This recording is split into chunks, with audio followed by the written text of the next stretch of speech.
Hey, ¿qué onda? ¿Cómo están? Bienvenidos al podcast de producción musical. Yo soy Allbite y en este episodio quiero hablarles sobre el estudio de la producción musical. Y es que muy a menudo, prácticamente cada semana, me están preguntando como, oye Allbite, ¿cómo le hiciste o dónde estudiaste producción musical? Y casi todos se sorprenden cuando les digo que yo no he acudido a ninguna escuela de producción musical, sino que todo lo he aprendido por mi propia cuenta. Que soy autodidacta. Entonces, autodidacta, entre comillas, no podría decir que todo por mi cuenta, porque, pues bueno, también he visto foros, leído manuales, que eso, incluso he visto otros videos, a veces tutoriales, que lo hacen otras personas, ¿no? Entonces, sí, a lo mejor yo lo busqué, yo me estoy procurando ese conocimiento, pero tampoco significa como que yo generé todo ese conocimiento, ¿no? De repente hay que tener un poquito esa distinción. Pero bueno, a final de cuentas, autodidacta. Y la pregunta es entonces, muchas veces, oye, Allbite, ¿debería estudiar producción musical o qué debería estudiar si quiero ser un productor musical o si puedo aprender todo por mi cuenta? Aquí ya entrando, como les acabo de comentar, si yo logré ser un productor musical, diseñador de sonido, aprender sobre mezcla y masterización por mi cuenta, yo sé que ustedes también pueden. No hay por qué, o sea, porque no se pueda. Yo no soy especial, no es que haya tenido, yo creo, circunstancias especiales. De hecho, yo creo que actualmente, ahora y con todo lo que trato de hacer para el canal, como los cursos de mezcla, de masterización, de diseño de sonido, del uso del DAW, de FL Studio, creo que de hecho ahora tienen muchas mejores circunstancias para poder aprender ustedes por su cuenta. Y ser completamente autodidactas, ser profesionales, pero sin haber acudido a una escuela. Aún así, de repente hay gente que me dice, oye, es que de todas formas yo quiero un certificado. Y esto, no sé, ¿para qué? Depende a veces, ¿no? También la carrera, pero en el caso muy específico de la producción musical, el tener un diploma, el tener un certificado, creo que vale nada, porque sale sobrando. Y es que cuando tú mandas, por ejemplo, un demo, y muy en concreto cuando tú eres un productor musical como artista, creo que sale sobrando porque lo que habla por ti es tu trabajo. Cuando tú mandas un demo a un sello discográfico, ellos van a escuchar lo que tú les estás mandando. Van a escuchar cómo hiciste el arreglo, cómo trataste los instrumentos, qué es lo que expresa la canción, la claridad, la potencia, la propuesta de tu canción. No les va a importar si estudiaste profesionalmente o no. No les va a importar si fuiste el primero de tu clase o no. No les va a importar en absoluto cuántos años estuviste estudiando. Lo que habla por ti es tu trabajo. Es la meritocracia, tal cual. Así que yo podría decirles entonces que el papel sale sobrando. Y no solamente en la producción musical, incluso también en muchas otras carreras. El mundo está cambiando, cada vez hay más carreras que creo que se pueden hacer incluso desde casa si es que tú tienes esa disciplina, esa autodisciplina para poder enseñarte a ti mismo, seguir horarios, poder investigar cuando tienes dudas, hacer ejercicios para que todas las cosas queden bien comprendidas, etcétera, ¿no? Hay muchas cosas que salen sobrando. Y yo les puedo decir también que en la gran mayoría de trabajos, normalmente te piden un currículum para ver tu experiencia. En el currículum, pues sí, se tiene que poner dónde estudiaste, si hiciste una licenciatura, una maestría, un doctorado, algún otro posgrado. Pero casi siempre lo más importante es tu experiencia, qué es lo que has hecho. También puede tener de repente un poquito de impacto cuando recién saliste de la universidad o de la carrera universitaria o de la carrera técnica. Sí, a lo mejor porque definitivamente hay unas escuelas mejores que otras, pero a la larga lo que va a importar es la experiencia. Y yo se los puedo decir, o sea, que cuando yo salí al campo laboral, para los que no saben, yo estudié de hecho ingeniería mecatrónica, que no tiene nada que ver con la música. Cuando yo llegué al campo laboral, me topé contra estas personas que ya tienen años y años trabajando en lo mismo y dices, estos se la saben todas. No importa lo que le preguntes, no importa el problema que pueda salir con las máquinas, el que no tengan un título de ingeniería, ¿no? No les impide saber incluso más que tú. Yo estaba recién egresado de la universidad con mi reluciente título de ingeniería que no servía para nada, porque sí, tenía los conocimientos teóricos, pero no tenía nada de práctica. Y yo al lado de esas personas que muchas veces no tenían una licenciatura, ¿no? De la universidad, muchos de ellos solamente tenían carreras técnicas, aún así ellos sabían muchísimo más que yo, ¿no?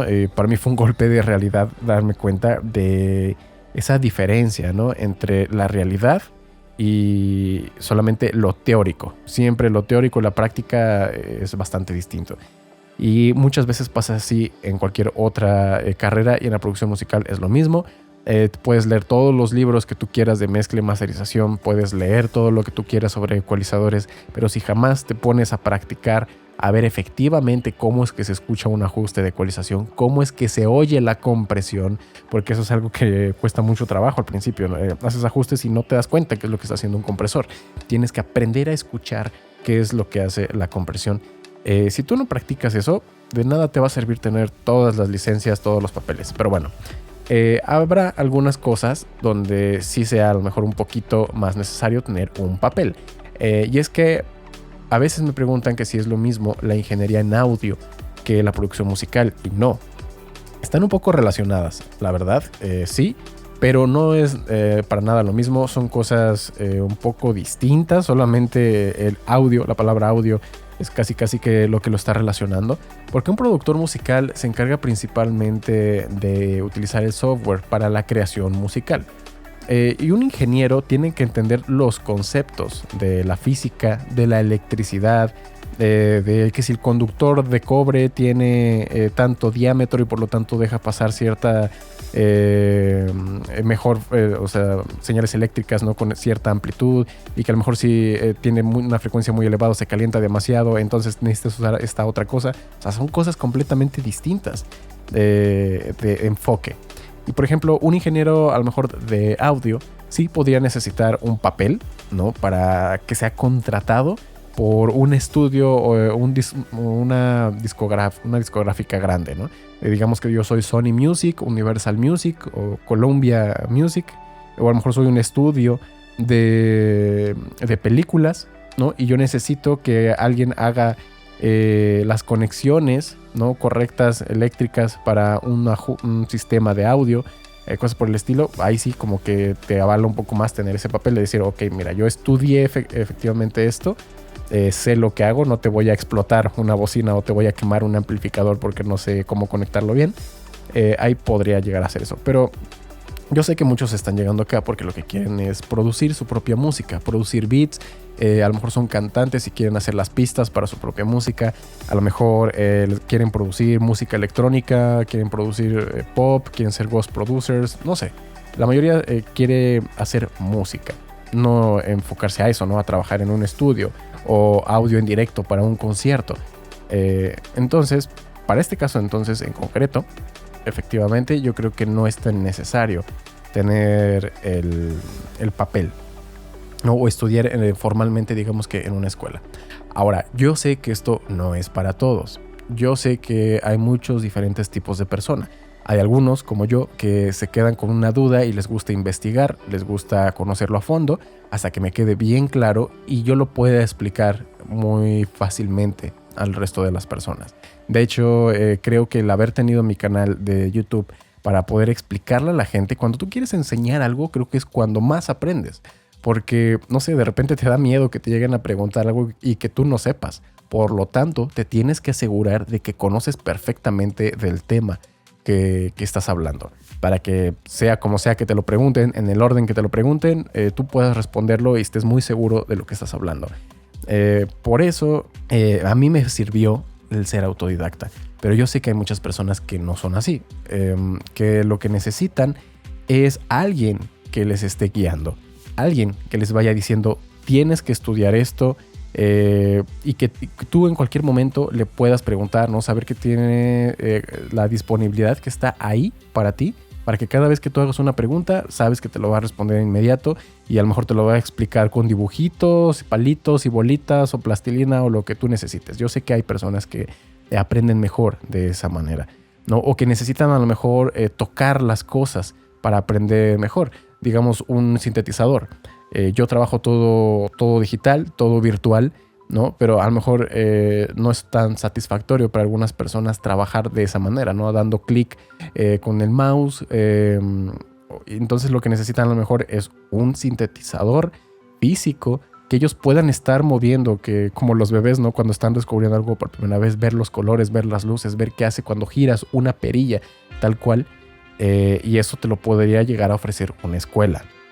Entonces, sí, para ese caso de personas que no son, o a lo mejor no tienen la disciplina también, porque eso podría ser otra cosa, a lo mejor sí pueden aprender por su cuenta, pero no tienen el tiempo suficiente o no tienen, no sé, la organización o la fuerza de voluntad, pueden ser diferentes factores, para poderse sentar diario o 5 veces a la semana, 3 veces a la semana para estudiar algo y dedicarle un tiempo. En ese caso, ir a un lugar específico como que cambia, ¿no? Ese chip, tu mentalidad a decir, ok, ahora estoy en la escuela, cambio mi chip, modalidad estudiar, ¿no? Y te puedes concentrar más al salir de, digamos que del lugar donde normalmente estás, ¿no? Que podría ser tu habitación, la sala, tu casa, la oficina, no sé.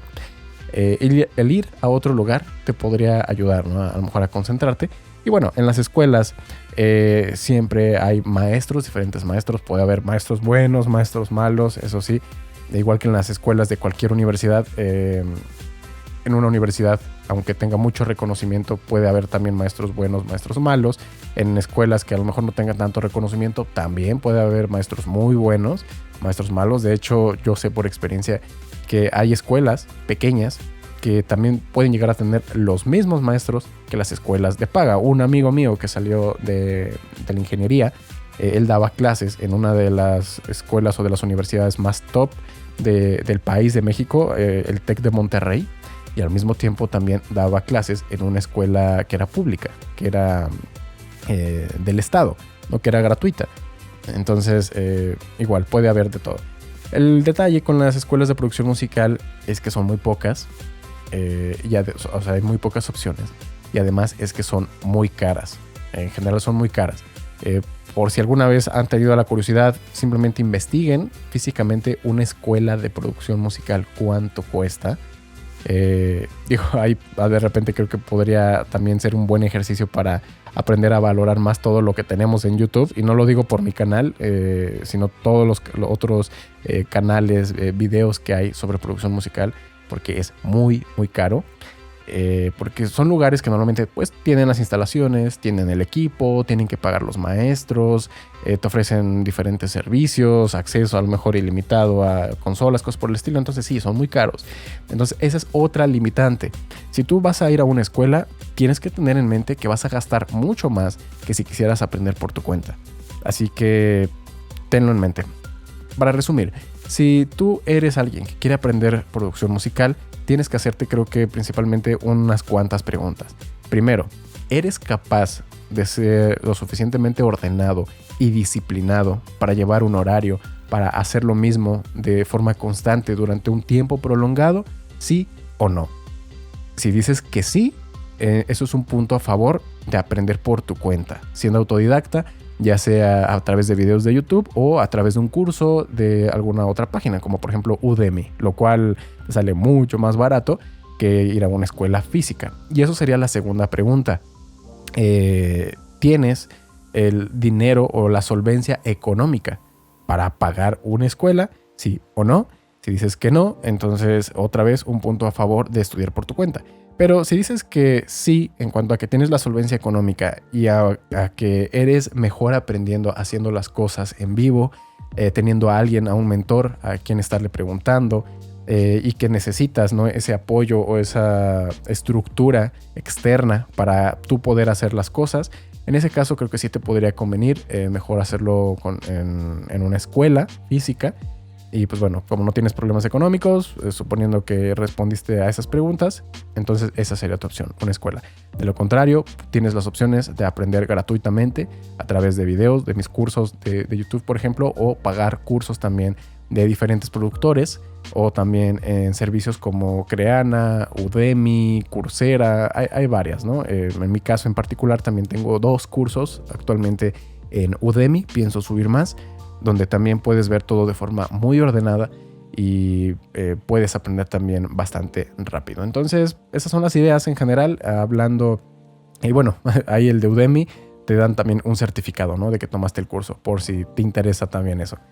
Perfecto, esos serían los temas que quería tocar acerca de la producción musical, estudiar o no producción musical en una escuela, en una universidad. Espero haber aclarado un poco las dudas. Si fue así, espero que si lo estás escuchando en YouTube me dejes un comentario de que alguna otra duda te quedó y sugerencias, sobre todo sugerencias para futuros episodios de los podcasts de sábado de podcast de producción musical. Si lo estás escuchando en Spotify, no olvides añadir el podcast, salvarlo a tus favoritos para que lo puedas escuchar cuando salgan los siguientes episodios, que son cada sábado. Muchas gracias por haberme escuchado y nos vemos en la próxima.